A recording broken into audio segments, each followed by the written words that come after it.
2009चं लोकसभेचं इलेक्शन डोळ्यासमोर होतं आणि फक्त मुस्लिम तुष्टीकरणासाठी जी अश्लाघ्य शब्दांचा दुष्प्रचार विश्वपटलावरती तत्कालीन गव्हर्नमेंटने यूपीए गव्हर्नमेंटने आणि त्यांच्या राज्यातील आणि केंद्रीय नेतृत्वाने केला, त्यामध्ये प्रमुख म्हणजे शरद पवार असतील, दिग्विजय सिंग असतील, सुशील कुमार शिंदे, शिवराज पाटील, अहमद पटेल, शकील अहमद, सोनिया गांधी, राहुल गांधी आणि ह्या खटल्याच्या पार्श्वभूमीवर हिंदुत्वाला दहशतवादी ठरवण्याचा नॅरेटिव्ह या खटल्यातून चालवला गेला।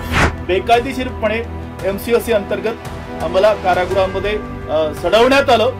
हजारोपेक्षा जास्त हिंदुत्ववादी धर्मनिष्ठ काँग्रेस विरोधी लोकांना पकडून आणण्यात आलं होतं। त्यापैकी काही जणांना आरोपी बनवलं, काही जणांना साक्षीदार बनवलं। बहुतांशी आरोपींनी नार्को टेस्टसाठी, पॉलिग्राफ टेस्टसाठी, ब्रेन मॅपिंग टेस्टसाठी स्वेच्छेने आम्ही तयार झालेलो होतो। तर मालेगाव विस्फोटासोबतच समझोता ब्लास्ट असेल, हैदराबाद ब्लास्टची केस असेल किंवा अजमेर शरीफ ब्लास्ट असेल, गुजरात मधला मोडासा असेल किंवा या खटल्याच्या अगोदर मालेगावमध्ये अजून एक बॉम्बस्फोट झाला होता, तो मालेगाव बॉम्बला 2006 असेल, अशा मुंबई एटीएसच्या व्यतिरिक्त अन्य राज्यातील एटीएस नाही, मध्य प्रदेश असेल, गुजरात असेल, हरियाणा असेल, उत्तर प्रदेश असेल, अशा देशातील चिकार राज्यातील पोलिसांनी आम्हाला अतोनात मारहाण करून बेकायदेशीरपणे आम्हाला तो तपास करण्याच्या नावावरती चौकशी करण्याचा एक फार्स केलेला होता।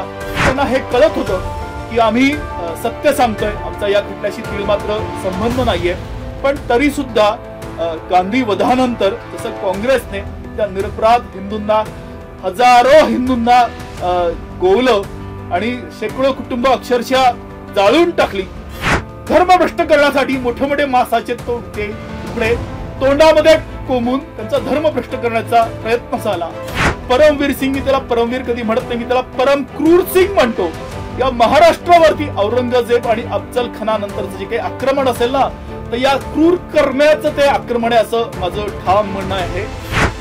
समीरजी, कारागृहात असताना मला आठवते की तुम्ही दैनिक सनातन प्रभातची मागणी केली होती, तर त्यामागची नेमकी पार्श्वभूमी? अन्य वर्तमानपत्रामध्ये आणि दैनिक सनातन प्रभातमध्ये जे काही वार्ताकन असायचं ते पूर्णतः वेगळं असायचं, त्यामुळे त्या वर्तमानपत्राची आम्हाला आमच्या मानसिक स्वास्थ्यासाठी आणि शारीरिक स्वास्थ्यासाठी खूप मोठी आम्हाला मदत झाली। अपवाद फक्त जर काही असेल तर एक सनातन प्रभात दैनिक असेल, सामना वर्तमानपत्र असेल आणि सुदर्शन वाहिनी असं एक चॅनल असेल, पण बहुतांशी बाकीच्या यावत त्या सगळ्या प्रिंट आणि इलेक्ट्रॉनिक मीडियामध्ये आम्ही गुन्हा केलेलाच आहे आणि आमचा अपराध सिद्ध झालेला आहे असं म्हणून आम्हाला कुख्यात ते अतिरेकी आणि दहशतवादी म्हणून प्रसारित करण्यात आलं।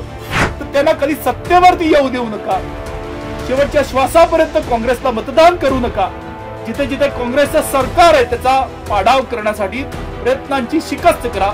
या पवित्र भरतभूला खंडित करण्याचं पाप ज्या काँग्रेसने केलं, प्रत्येक या बॉम्बस्फोटाला जर उत्तरदायी असेल तर यांचं निष्क्रिय, यांच्या यंत्रणा, यांचं गलिच्छ राजकारण, याला सर्व जबाबदार काँग्रेसच आहे।